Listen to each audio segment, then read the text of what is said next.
मुद्दा तो है मैं आपका स्वागत। आज मुद्दा है एक देश एक चुनाव, ईवीएम पर फिर तनाव। जी हां, एक साथ चुनाव हो लेकिन बैलेट पेपर से, ये मांग नेता प्रतिपक्ष उमंग सिंगार ने की है। दरअसल one nation one election bill Lok Sabha में पेश हो चुका है, लेकिन कांग्रेस मोदी सरकार की मंशा पर सवाल खड़े कर रही है।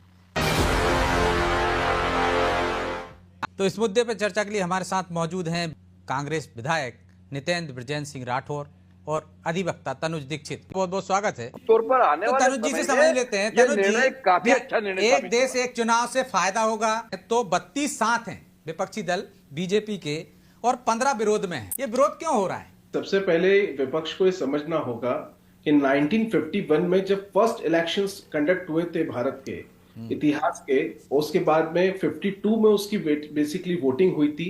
तो 52, 57, 62 और 67 ये 20 साल और 4 चुनाव देश में वन नेशन वन इलेक्शन के ही थे। उसके बाद में क्या और कैसे सर्कमस्टेंसेस बने हैं उसके लिए मैं आज चर्चा के लिए नहीं है, लेकिन निश्चित रूप से अब जो ये बिल लोकसभा में आया है तो इसमें 4 अहम बिंदु हैं और कम से कम 5 ऐसे संशोधन हैं कॉन्स्टिट्यूशन के अंदर, जिसमें अगर हम बात करें तो आर्टिकल 82A जो कि राज्यों के लिए एक शक्ति प्रदान करता है, ये बहुत महत्वपूर्ण है आर्टिकल 82A में संशोधन।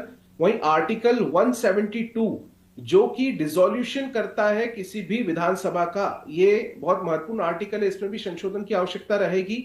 वहीं हम बात करें तो आर्टिकल 324A जो कि केंद्र सरकार को शक्तियां देता है चुनाव ऑर्गेनाइज कराने के लिए, इसमें भी संशोधन की आवश्यकता रहेगी।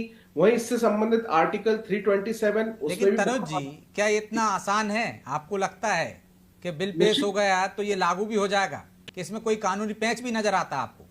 देखिए, दोनों बातों पे हम चर्चा करते हैं। सबसे पहले इतना आसान नहीं है। देखिए, आर्टिकल 356 जिससे राष्ट्रपति शासन प्रदेशों में लगाया जाता है, ये आर्टिकल के संशोधन बहुत आवश्यक है। इसके बिना one nation one election bill लागू नहीं। वो तो खैर वो संसद कर लेगी तनुज जी से। जैसे मान लो बीजेपी अभी लेकर आ रही है, हम मान लें कि एनडीए की सरकार लेकर आ रही, कल के मोदी जी से नाराज हो गया देश, तो फिर बीजेपी चाहे केंद्र में भी हार जाएगी, राज्यों में भी हार जाएगी। तो राहुल गांधी से खुश हो गई तो वो पूरे देश भर में फिर कांग्रेस आ जाएगी, विधानसभा में भी सब जगह। तो ये नुकसान भी तो दिखाई देता है ना, ऐसा भी तो हो सकता है ना। तरीका भी समझा देता हूं। जिस तरीके से अभी election commission faces wise election कराता है हर स्टेट में, ठीक वैसे ही वन नेशन वन इलेक्शन जो कि लागू होगा 2034 में, क्योंकि इसके अंदर एक नियत तिथि है, वो तिथि 2029 की है, जो रामनाथ कोविंद की रिपोर्ट है उसके अंदर, पूर्व राष्ट्रपति की रिपोर्ट के अंदर। और वो नियत तिथि के बाद ही राष्ट्रपति जो भी 2029 में होंगे वो वन नेशन वन इलेक्शन की घोषणा करेंगे।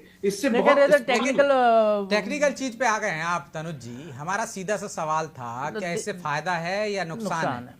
नहीं, निश्चित रूप से इससे फायदा मिलेगा, क्योंकि देखिए कहीं सारे प्रदेश स्तर की जो राजनीतिक दल हैं उनको कहीं ना कहीं लगता है कि हम वैसा चुनाव नहीं लड़ पाएंगे, लेकिन देखिए उनको तो अपने प्रदेश पे कॉन्सेंट्रेट करना है। जिस तरीके से चुनाव आज होते हैं और राज्य के स्तर पे जो दल लड़ते हैं, तो नितिन जी, एक डर है जो छोटे दलों का डर है, वही डर तो कांग्रेस का नहीं है कि नुकसान हो जाएगा। लेकिन अभी हमारे पास समय नहीं, इसलिए चर्चा को यहीं विराम देंगे। आप तीनों का बहुत बहुत धन्यवाद।